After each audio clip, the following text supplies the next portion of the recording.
Welcome students. कक्षा 6 और 7 की गणित कार्य पुस्तिका में इस वीडियो में आज हल करने वाले हैं कार्यपत्रक नंबर 38। इससे पहले के 37 कार्यपत्रक और जो आकलन है वो अपलोड किए जा चुके हैं, जिसका वीडियो आप जाकर के प्लेलिस्ट में देख सकते हैं। साथ ही साथ कक्षा 4 और 5 की गणित और अंग्रेजी की कार्य पुस्तिका है, उसको भी लगातार अपलोड किया जा रहा है, उसके भी वीडियो आप देख सकते हैं। चैनल पर पहली बार आए तो चैनल को सब्सक्राइब जरूर कर लीजिए, क्योंकि आपको यहाँ पर कक्षा 6 और 7 के जो अर्धवार्षिक और वार्षिक परीक्षा है उसके पेपर भी मिलने वाले हैं। मॉडल पेपर भी आपको बहुत ही अच्छे से मिलेंगे। चलिए देखते हैं। नीचे दी गई आकृतियों को समझकर तालिका में भरना है। देखिए, आराम से आप इसको समझेंगे और करेंगे। आकृति पहले दिखाई हुई है, आप देख रहे हैं। 3 भुजाओं वाली आकृति है। भुजाओं की संख्या 3 है, कोनों की संख्या भी 3 है। कोने यानी शीर्ष होते हैं। जैसे इसके अंदर कोने पूछेंगे तो यहाँ देखिए 1, 2 और 3 3 कोने हैं। तो 3 कोने और 3 भुजा वाली आकृति त्रिभुज कहलाती है। क्या कहलाती है भाई? त्रिभुज कहलाती है। आपको इस तरह से भरना है। दूसरी आकृति आप देख रहे हैं, इसमें ये भुजाओं की संख्या 1, 2, 3, 4 4 हो गई। और कोनों की संख्या भी देखेंगे तो 1, 2, 3 और 4, तो 4 भुजाएं और 4 कोनों वाली संख्या है, और इसका नाम वर्ग है। वैसे आयत के भी 4 भुजाएं और 4 कोने होते हैं, लेकिन यहाँ चारों ही भुजाएं क्या है? समान है, बराबर है, इसलिए इसका नाम वर्ग होगा। ठीक है। अगली में देख सकते हैं आप, भुजाएं 1, 2, 3, 4, 5 है, और 5 ही इसके क्या है? कोने हैं। ठीक है। तो 5 भुजाएं और 5 कोने वाली आकृति का नाम पंचभुज आपको लिखना है। यहाँ देख सकते हैं 1, 2, 3, 4, 5, 6 6 भुजाएं हैं और 6 ही कोने हैं, तो इसका नाम छठभुज होगा।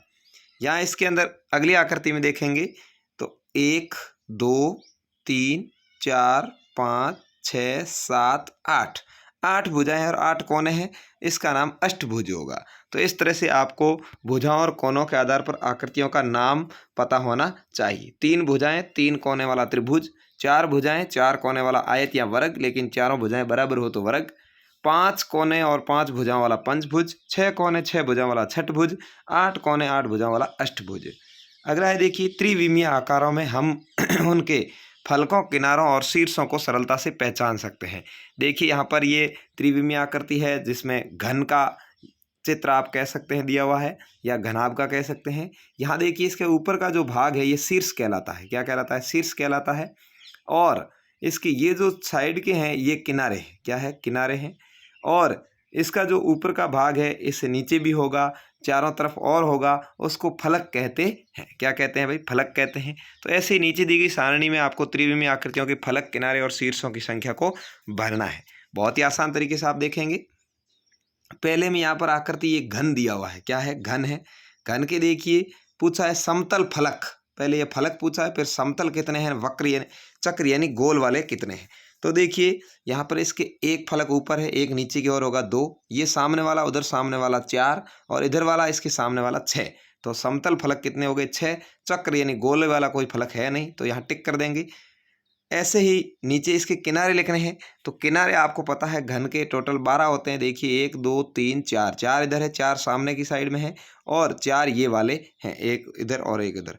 तो टोटल कितने हो गए? सीधे किनारे इसके 12 है, वक्र वाला कोई किनारा नहीं है। शीर्ष घन के 8 होते हैं। यहाँ से आप देख सकते हैं 1, 2, इसके इधर वाला 3, 4 और 4 उसके सामने की साइड में। ठीक है। 7 और 1 उधर दिख नहीं रहा है, तो टोटल 8 हो गए। तो यहाँ पर इसके शीर्षों की संख्या 8 हो गई। यही स्थिति घनाभ की है।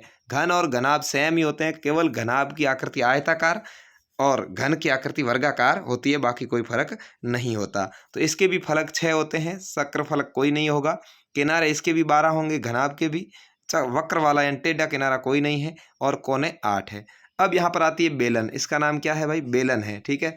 बेलन में आप देख सकते हैं फलक 2 है समतल वाले, एक इधर की तरफ, ये 2 फलक हो गए। एक चक्र वाला फलक है ये वाला जो फलक है उसको नाम चक्र फलक कहेंगे। ये इसके बीच का जो भाग है वो। और किनारों की बात करें तो यहाँ पर इसके 2 ही किनारे हैं, एक इधर का एक इधर का। यहाँ से वैसे गोल होगी तो उसका किनारा नहीं होता है, तो यहाँ वक्र किनारे 2 हैं, क्योंकि ये गोल वाले हैं तो वक्र है, सीधे है नहीं, और शीर्ष इसके होते ही नहीं है। ठीक है। अगला पूछा, ये गेंद गोल है, वृत्ताकार है, इसका कोई फलक नहीं है।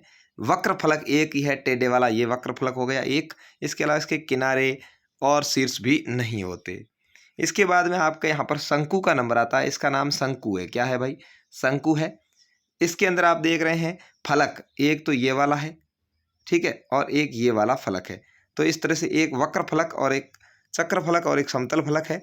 और इसके जो किनारे देखेंगे तो किनारे भी यहाँ देख सकते हैं, एक ये वाला किनारा है और शीर्ष है इसका, यह एक शीर्ष है। तो इस तरह से एक शीर्ष, एक वक्र किनारा, एक फलक समतल और एक फलक चक्र होता है किसका, शंकु का। तो इस तरह से इन आकृतियों के बारे में आप समझ गए हैं कि किसके कितने फलक होते हैं, कितने किनारे होते हैं, कितने शीर्ष होते हैं।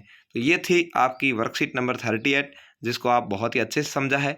चैनल पर पहली बार आए हैं सब्सक्राइब करें, वीडियो को अच्छा लगा हो लाइक ज़रूर करें और अपने दोस्तों तक शेयर करें। धन्यवाद, जय हिंद।